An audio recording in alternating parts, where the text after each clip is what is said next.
Assalamualaikum warahmatullahi wabarakatuh. Saya akan menjelaskan tentang pendidikan anti korupsi dan kesimpulan bab 1 sampai 4. Jadi, perkenalkan, nama saya Muhammad Asikin Musa, NPM 091 05801 2222, Prodi Teknologi Pendidikan, mata kuliah Pendidikan Anti Korupsi. Bab 1 ialah pengertian korupsi. Korupsi sesungguhnya sudah lama ada, terutama sejak manusia pertama kali mengenal tata kelola administrasi. Pada kebanyakan kasus korupsi yang dipublikasikan media, seringkali perbuatan korupsi tidak lepas dari kekuasaan, birokrasi ataupun pemerintahan. Korupsi juga sering dikaitkan kemenangannya dengan politik, sekalipun sudah dikategorikan sebagai tindakan yang melanggar hukum. Pengertian korupsi dipisahkan dari bentuk pelanggaran hukum lainnya. Istilah korupsi yang telah diterima dalam pendarahan kata bahasa Indonesia adalah kejahatan kebusukan, dapat disuap, tidak bermoral, kejahatan, dan ketidakjujuran. S. Purwosito, S. Purwadarminta 1978. Pengertian lainnya, perbuatan yang buruk seperti penggelapan uang, penerima uang sogok, dan sebagainya. S. Purwadarminta 1976. B. Bentuk-bentuk korupsi. Bentuk jenis tindak pidana korupsi dan tindak pidana yang berkaitan dengan korupsi berdasarkan untuk tindak pidana korupsi dapat dikelompokkan. 1. Melawan hukum untuk memperkaya diri dan dapat merugikan keuangan negara. 2. Menyalahgunakan kewenangan untuk kepentingan diri sendiri dan dapat merugikan keuangan negara. 3. Menyuap pegawai negeri.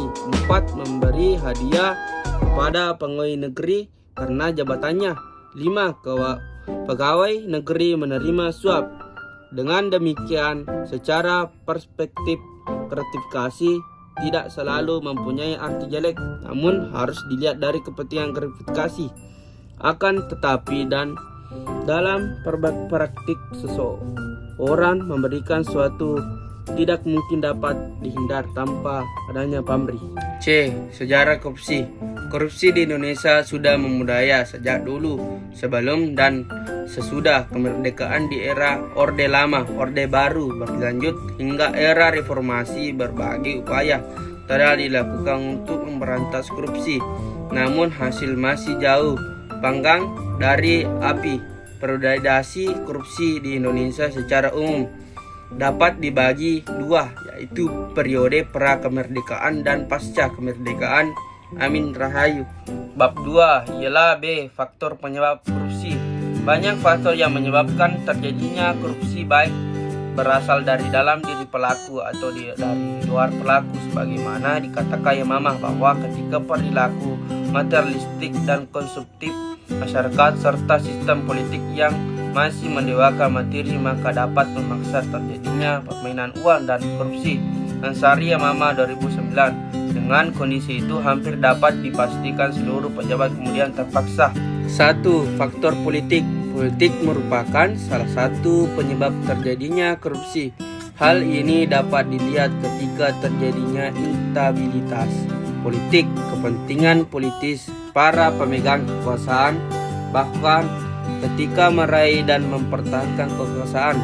2. Faktor hukum.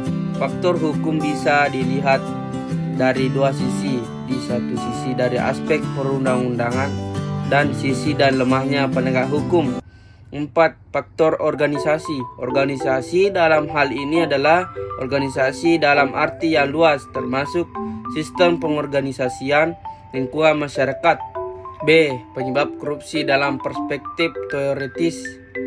Kultural determinisme sering dipakai sebagai acuan ketika mempelajari penyebab terjadinya korupsi, sebagaimana ungkapan Fiona Robertson Snape 1999 bahwa penjelasan kultural praktik korupsi di Indonesia dihubungkan dengan bukti kebiasaan kuno orang Jawa. C. Faktor internal dan eksternal penyebab korupsi. Dari beberapa uraian di atas, tidak korupsi pada dasarnya bukanlah peristiwa yang berdiri sendiri. Perilaku korupsi menyangkut sebagai hal yang bersifat kompleks. Faktor penyebab bisa dari internal pelaku korupsi, tetapi bisa berasal dari situasi lingkungan yang kondusif bagi seorang untuk melakukan korupsi. Bab 3 ialah C. Dampak masif korupsi. Berbagai studi komprehensif mengenai dampak korupsi terhadap ekonomi serta variabel-variabelnya telah banyak dilakukan hingga saat ini. Dari hasil studi tersebut jelas terlihat berbagai dampak negatif akibat korupsi. Korupsi memperlemah investasi dan pertumbuhan ekonomi. Menurut 1995. Dampak ekonomi. Korupsi memiliki berbagai efek penghancuran yang hebat, enormous destruction effects terhadap berbagai sisi kehidupan bangsa dan negara, khususnya dalam sisi ekonomi sebagai pendorong utama kesejahteraan masyarakat. B. Dampak sosial dan kemiskinan masyarakat. Bagi masyarakat miskin, korupsi mengakibatkan dampak yang luar biasa dan saling bertaut satu sama lain. Pertama, dampak langsung yang dirasakan oleh orang miskin yakni semakin mahalnya jasa berbagai pelayanan publik, rendahnya kualitas pelayanan, dan perbatasan akses terhadap berbagai pelayanan vital seperti air, kesehatan, dan pendidikan. C. Runtuhnya otoritas pemerintahan.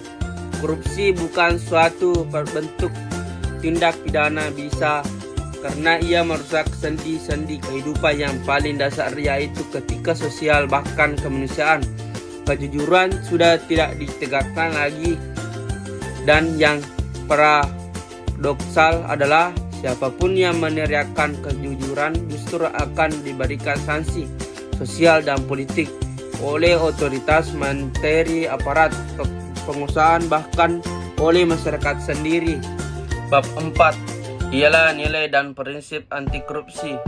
Mengacu pada berbagai aspek yang dapat menjadi penyebab terjadinya korupsi sebagaimana telah dipaparkan dalam bab sebelumnya, dapat dikatakan bahwa penyebab korupsi terjadi atas faktor internal dan faktor eksternal. A. Nilai-nilai anti korupsi.